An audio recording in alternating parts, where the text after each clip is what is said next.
Video like जरूर कर लीजिए और ऐसे वीडियो लगातार फ्री में पाने के लिए चैनल को तुरंत सब्सक्राइब कर लीजिए और बेल आइकन को जरूर टैप कर लीजिए ताकि आगे भी सारे वीडियो आपको मिलते रहे। यूट्यूब में फॉलो करते हैं तो प्लीज ये वाला फ्री टेलीग्राम चैनल जरूर ज्वाइन कर लीजिएगा। सारे नोटिफिकेशन सारे अपडेट यहीं पे आते हैं, ध्यान रखिए। Hello everyone, welcome to R by study for civil services. Myself Alka Pandey. तो दोस्तों, हम देख रहे हैं आर की PYQ और इसमें हम डिस्कस करेंगे इतिहास से संबंधित प्रीवियस ईयर पेपर। ठीक है, इससे पहले 53 क्वेश्चन जो हैं वो पिछले वीडियो में अपलोड कर दिए गए हैं। अगर आपने नहीं देखा है तो जाइए उसको चैनल पे देखिए। तो चलिए कंटिन्यू करते हैं आगे के सवालों से। तो चलिए, अगला सवाल है कि लखनऊ में स्थापित अखिल भारतीय किसान कांग्रेस के महासचिव के रूप में किसको चुना गया था? लखनऊ में स्थापित अखिल भारतीय किसान कांग्रेस के महासचिव तो ये थे NG रंगा। ठीक है, NG रंगा थे और अखिल भारतीय किसान कांग्रेस की स्थापना कहाँ हुई थी? लखनऊ में। फिर है कि कौन सा सुमेलित नहीं है? संपादक लेखक है और अखबार पत्रिका पुस्तक है। तो गोपाल कृष्ण गोखले की कृति सत्याग्रह नहीं है। आप लोगों के लिए सवाल है कि इसको कमेंट बॉक्स में बताइए कि सत्याग्रह किसने लिखा है, इसके लेखक संपादक कौन है। इसके अलावा अरविंद घोष की वंदे मातरम है, एनी बेसेंट की न्यू इंडिया है और महात्मा गांधी की यंग इंडिया है। ये बार बार एग्जाम में पूछा जाता है। ठीक है, फिर है कि युद्धों पर विचार करना है और कालक्रमानुसार उसको व्यवस्थित करना है। कन्नौज का युद्ध, चंदेरी का युद्ध, तालीकोटा का युद्ध और चौसा का युद्ध। देखिए, तो इसमें सबसे पहले कौन सा हुआ था? इसमें सबसे पहले हुआ था चंदेरी का युद्ध, फिर हुआ था चौसा का युद्ध, फिर उसके बाद था कन्नौज का युद्ध, फिर है तालीकोटा का युद्ध। ठीक है, तो चौसा, फिर चंदेरी, फिर कन्नौज और फिर तालीकोटा। हल्दी घाटी के युद्ध में महाराणा प्रताप के अलावा राजपूत सेना का सेनापति कौन था? हल्दी घाटी वाले युद्ध में राजपूत सेना का सेनापति था हकीम सूर। फिर आगे बढ़ते हैं। निम्नलिखित में से किस क्रांतिकारी नेता ने कलकत्ता से क्रूर पुलिस कमिश्नर चार्ल्स टेगार्ड की हत्या का प्रयास किया था? ठीक है, कलकत्ता से क्रूर पुलिस कमिश्नर चार्ल्स टेगार्ड की हत्या का प्रयास किया था गोपीनाथ साहा ने। फिर है कि सविनय अवज्ञा आंदोलन के संदर्भ में निम्नलिखित कथनों में से कौन सा सही है, ये बताना है। सबसे पहला तो महात्मा गांधी को नमक कानून तोड़ने के विरोध में सजा नहीं दी गई थी, ये गलत है। दूसरा, मदन मोहन मालवीय, देवदास गांधी और KM मुंशी को नमक कानून तोड़ने पर सजा दी गई थी, तो ये कथन सही है, केवल दूसरा सही है। फिर है रज़्मनामा के बारे में। ये रज़्मनामा किस हिंदू ग्रंथ का फारसी अनुवाद है? तो रज़्मनामा महाभारत का फारसी अनुवाद है। ठीक है, अब आप लोग बताइए कि इसका फारसी अनुवाद किया किसने था? ठीक है, इसको कमेंट बॉक्स में बताइए। फिर आगे बढ़ते हैं। भारत में अंग्रेज़ों की सफलता तथा फ्रांसीसियों की असफलता के कारण के संबंध में कौन सा कथन सही है? पहला तो अंग्रेज़ों को बंगाल विजय से अपार धन और जनशक्ति का मिलना, ठीक है, ये कारण है। और अंग्रेज़ों की बेहतर नौसैनिक ताकत। ठीक है, तो ये दोनों कारण हैं अंग्रेज़ों की सफलता के और फ्रांसीसियों की असफलता के, तो दोनों सही है यहाँ पे। फिर है घटनाओं पर विचार करना है और कालक्रमानुसार उसको व्यवस्थित करना है। तो दिया है दांडी यात्रा, पूना समझौता, सांप्रदायिक घोषणा और गांधी इरविन पैक्ट। ठीक है, गांधी इरविन समझौता। तो सबसे पहले की गई थी दांडी यात्रा, फिर हुआ था गांधी इरविन का समझौता, फिर सांप्रदायिक घोषणा हुई थी, फिर पूना समझौता हुआ था। ठीक है, तो ये क्रम है 1 4 3 2, ऑप्शन डी है यहाँ पे सही। फिर दिल्ली सल्तनत के किस शासक ने अपने आप को खलीफा घोषित कर दिया था? अपने आप को खलीफा घोषित किया था मुबारक खिलजी ने। ठीक है, मुबारक खिलजी, याद रखिएगा, ये थे मुबारक खिलजी जिन्होंने अपने आप को खलीफा घोषित कर दिया था। फिर विद्रोह दिए हुए हैं, सूची दी हुई है, आपको मिलान करना है। तो रंपा विद्रोह कब हुआ था? ये 1879 से लेकर के 80 के बीच में हुआ था। पाबना किसान विद्रोह हुआ था 1873 से लेकर 76। बंगाल नील विद्रोह हुआ था 1859 से लेकर के 60 और जयंतिया विद्रोह हुआ था 1860 से लेकर के 63। तो देखिए, इसमें कई बार रिपीट हो रहा है। पबना किसान विद्रोह रिपीट हो चुका 1873 से 76, बंगाल नील वाला विद्रोह रिपीट हो चुका है 1859 से लेकर के 60। ठीक है, आगे बढ़ते हैं। लाठी क्लब की स्थापना किसने की थी? तो लाठी क्लब की स्थापना की थी बाल गंगाधर तिलक ने। फिर अगला सवाल है, मिलान करना है आपको। इंडियन एसोसिएशन, इसके संस्थापक सुरेंद्रनाथ बनर्जी। पूना सार्वजनिक सभा से संबंधित मोहिंद गोविंद रनाडे, बम्बई प्रेसिडेंसी एसोसिएशन फिरोज शाह मेहता और मद्रास महाजन सभा जो है वो आनंद चारलू। ये लिस्ट बहुत इंपॉर्टेंट है, ये वाली लिस्ट याद कर लीजिएगा। इंडियन एसोसिएशन सुरेंद्र नाथ बनर्जी, पूना सार्वजनिक सभा महादेव गोविंद रनाडे, बम्बई प्रेसिडेंसी एसोसिएशन फिरोज शाह मेहता, मद्रास महाजन सभा आनंद चारलू। फिर है कि घटनाएं दी गई हैं, कालक्रमानुसार व्यवस्थित करना है। घटनाओं में क्रिप्स प्रस्ताव, अगस्त प्रस्ताव, वेवेल योजना और CR फार्मूला। तो सबसे पहले आया अगस्त प्रस्ताव, फिर क्रिप्स प्रस्ताव आया, फिर CR फार्मूला, देन वेवेल योजना। सही क्रम है 2 1 4 3। ईश्वर के बारे में सोचने के लिए मेरे पास व्यक्त नहीं है क्योंकि अभी इस धरती पर बहुत काम किया जाना है। ये कथन किसका है? तो ये कथन है स्वामी ईश्वरचंद्र विद्यासागर का। स्वामी ईश्वरचंद्र विद्यासागर का ये कथन है। एग्जाम में इस तरीके से सवाल आते हैं कि ईश्वर के बारे में सोचने के लिए मेरे पास व्यक्त नहीं है क्योंकि इस धरती पर बहुत काम किया जाना है। ठीक है, आगे बढ़ते हैं। कौन सा सही सुमेलित नहीं है ये बताना है कि बहिष्कृत हितकारिणी सभा ज्योतिबा फूले की नहीं है। इसके अलावा यंग आंदोलन, हेनरी विवियन डेजरियो, Theosophical Society, Colonel Olcott, United Indian Patriotic Association, Syed Ahmad. ठीक है, इंपीरियल गजेटियर के संकलनकर्ता कौन थे? तो ये थे विलियम विल्सन हंटर। ठीक है, INA यानी आज़ाद हिंद फौज से कौन जुड़े नहीं थे? तो BC दत्त इसमें जुड़े नहीं थे। इसके अलावा रशीद अली, शहनवाज, PK सहगल, ये सब आज़ाद हिंद फौज से संबंधित थे, उससे जुड़े थे। फिर सही क्रम का आपको चयन करना है। तो क्लाइव का पुनः भारत अभियान, इलाहाबाद की संधि, बक्सर का युद्ध, वॉरेन हेस्टिंग का भारत का गवर्नर बनना। तो देखिए, सबसे पहले हो गया बक्सर का युद्ध। बक्सर के युद्ध के बाद क्लाइव पुनः भारत आया, फिर इलाहाबाद की संधि हुई, फिर लास्ट में है वॉरेन हेस्टिंग का भारत का गवर्नर बनना। फिर अगला सवाल है, संधियाँ दी हुई हैं, समय दिया हुआ है, सन दिया हुआ है। तो इलाहाबाद की संधि हुई थी 1765 में। एक्सला चैपल की संधि हुई थी 1748 में। ला बुर्दनासी का मद्रास पर अधिकार हुआ था 1746 में और डुप्ले की पदच्युति हुई थी 1754 में। ठीक है, आगे बढ़ते हैं। भारत छोड़ो आंदोलन 1942 के भारत छोड़ो आंदोलन के बारे में कौन सा कथन सही नहीं है? यही कि यह एक अहिंसक आंदोलन था, ये गलत है। इसके अलावा नेतृत्व महात्मा गांधी द्वारा किया गया था, कांग्रेस को एक असंवैधानिक संस्था घोषित किया गया था और एक स्वतः स्फूर्त आंदोलन था। ठीक है, फिर है घटनाएं दी हुई हैं, कालक्रमानुसार व्यवस्थित करना है। ये देखिए रिपीटेड है। इसमें सबसे पहले क्या रहेगा? पूर्ण राष्ट्रीय स्वतंत्रता की घोषणा, फिर सविनय अवज्ञा आंदोलन, फिर गांधी इरविन समझौता हुआ और पूना पैक्ट आया उसके बाद।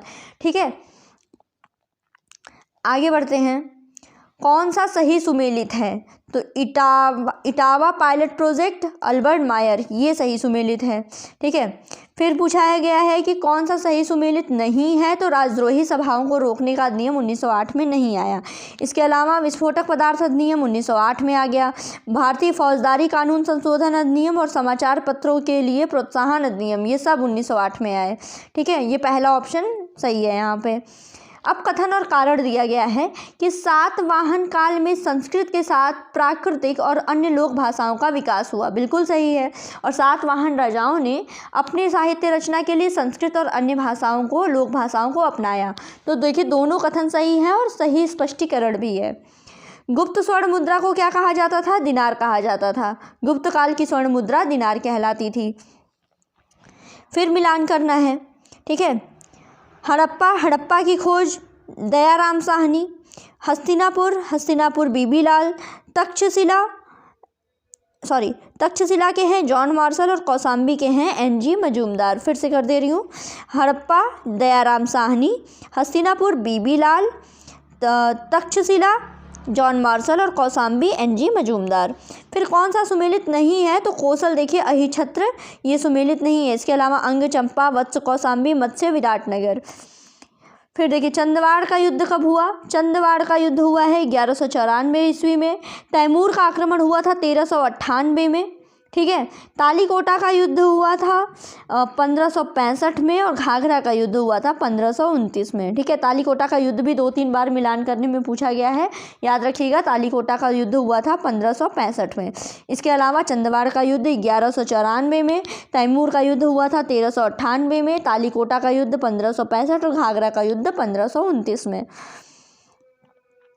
महावीर स्वामी को किस नदी के तट पर ज्ञानोदय प्राप्त हुआ था? तो ये थी ऋजुपालिका नदी। ऋजुपालिका नदी पर के किनारे महावीर स्वामी को ज्ञानोदय प्राप्त हुआ था। आगे देखते हैं, डिमेट्रियस हिंद यूनानी, रुद्रदमन शक थे, गोंडोफर्निस पल्लव और विम जो कुषाण। ठीक है, ये सूची 1 और सूची 2 को मिलान करना। फिर आगे भी सूची दी हुई है। तो वल्लभाचार्य पुष्टि मार्ग के फॉलोवर, उसको फॉलो करने वाले। रामानुज जो है विशिष्टाद्वैत, माधवाचार्य जो है द्वैतवाद और शंकराचार्य अद्वैतवाद। ठीक है, बाबरनामा का इंग्लिश में अनुवाद किसने किया था? तो लैंडन और रस्किन ने बाबरनामा का अंग्रेजी में अनुवाद किया था। फिर आगे बढ़ते हैं, निम्नलिखित में से कौन मुगल काल में राजा बनाने वाले थे? मुगल काल में राजा बनाने वाले, जिनको किंग मेकर्स कहा जाता था, वो थे हुसैन अली और अब्दुल्ला। दारा सिकों को किस स्थान पर दफनाया गया? तो दारा सिकों को दफनाया गया है दिल्ली में। फिर वो युद्ध दिए हुए हैं, कालक्रमानुसार आपको व्यवस्थित करना है। दौराह का युद्ध, कन्नौज का युद्ध, सामूगढ़ का युद्ध और चौसा का युद्ध। तो देखिए, सबसे पहले हुआ दौराह का युद्ध, फिर है चौसा का युद्ध, फिर कन्नौज का युद्ध और सामूगढ़ का युद्ध। ठीक है, फिर किस अधिनियम के द्वारा ब्रिटिश संसद ने चाय और चीन के व्यापार को छोड़कर ईस्ट इंडिया कंपनी के भारत के साथ व्यापारिक एकाधिकार को समाप्त कर दिया था? तो चाय चीनी वाला अधिनियम कौन सा है? 1813 का चार्टर अधिनियम है। ठीक है, 1813 का चार्टर अधिनियम। फिर है लेखक है और उसके पुस्तक दिए हुए हैं, मिलान करना है। तो डी सावरकर की पुस्तक है the Indian war of independence. ठीक है, R.C. मजूमदार की पुस्तक है the sepoy mutiny and the revolt of 1857। Ashok Mehta की किताब है, S.B. चौधरी की किताब है civil rebellion in the Indian mutinies, और अशोक मेहता की किताब है द ग्रेट रिबेलियन। इसमें देखिए इंपॉर्टेंट ज़्यादा 2 हैं, एक तो V.D. सावरकर की the Indian war of independence और अशोक मेहता की द ग्रेट रिबेलियन। ठीक है, आगे बढ़ते हैं। निम्नलिखित में से किसको जिंदा पीर के नाम से जाना जाता था? जिंदा पीर कौन कहलाता था? जिंदा पीर कहलाता था औरंगजेब। फिर घटनाएं हैं, उनको कालक्रमानुसार व्यवस्थित करना है। तो देखिए, सबसे पहले आई नेहरू रिपोर्ट, उसके बाद अगस्त प्रस्ताव आया, फिर आया क्रिप्स मिशन और लास्ट में है वेवेल योजना। ठीक है, तो राइट आंसर है ऑप्शन बी। फिर कथन और कारण दिया गया है कि ब्रिटिश सरकार ने अगस्त 1932 में सांप्रदायिक पुरस्कार की घोषणा की।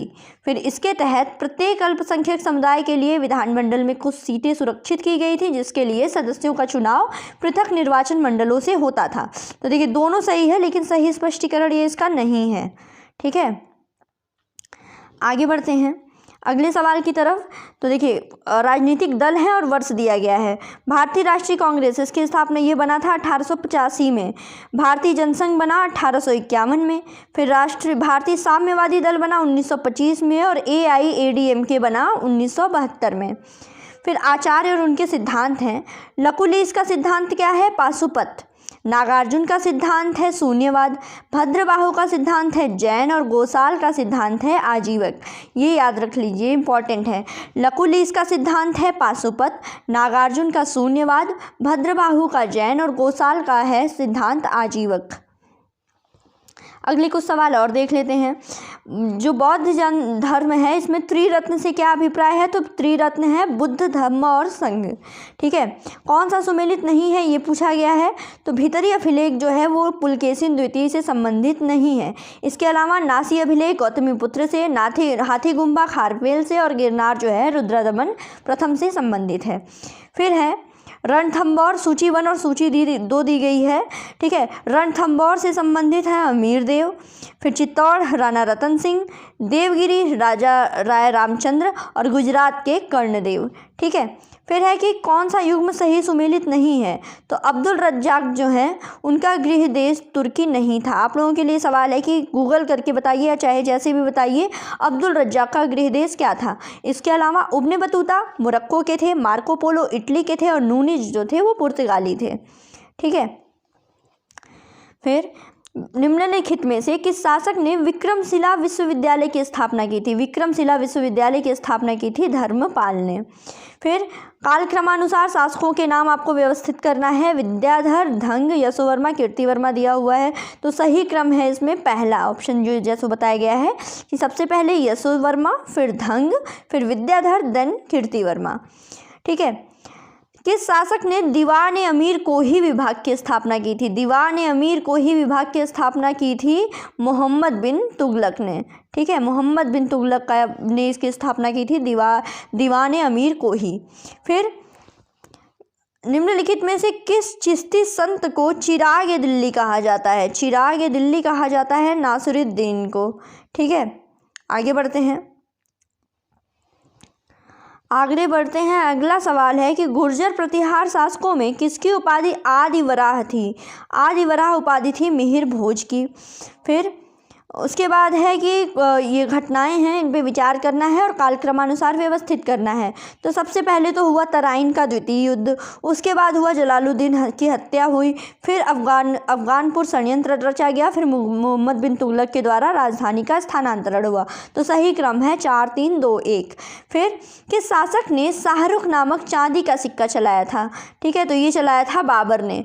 बाबर ने शाहरुख नामक एक चांदी का सिक्का चलाया था। फिर है विद्रोह है और वर्ष है, अब मिलान करना है। ठीक है, तो अहोम विद्रोह कब हुआ था 1828 में। कोल विद्रोह कब हुआ था 1831-32 में। उसके बाद संथाल विद्रोह हुआ था 1855-56 में और मोपला विद्रोह हुआ था 1921 में। ठीक है, तो देखिए ये वीडियो ये पार्ट यहीं पे रोकते हैं। अगले जो हिस्ट्री के सवाल हैं आपके इतिहास वाले PYQ वो हम अगले वीडियो में देखेंगे। तो बस ऐसे ही बने रहिए, अपना सपोर्ट करते रहिए। आपको चैनल पे लिस्टिंग के video, UP special, monthly current affairs और MCQ शॉर्ट्स के माध्यम से काफ़ी ज़्यादा जनरल नॉलेज, करंट अफेयर्स सब कुछ इस चैनल पर प्रोवाइड किया जाता है। तो बस बने रहिए, पढ़ते रहिए। Thank you so much.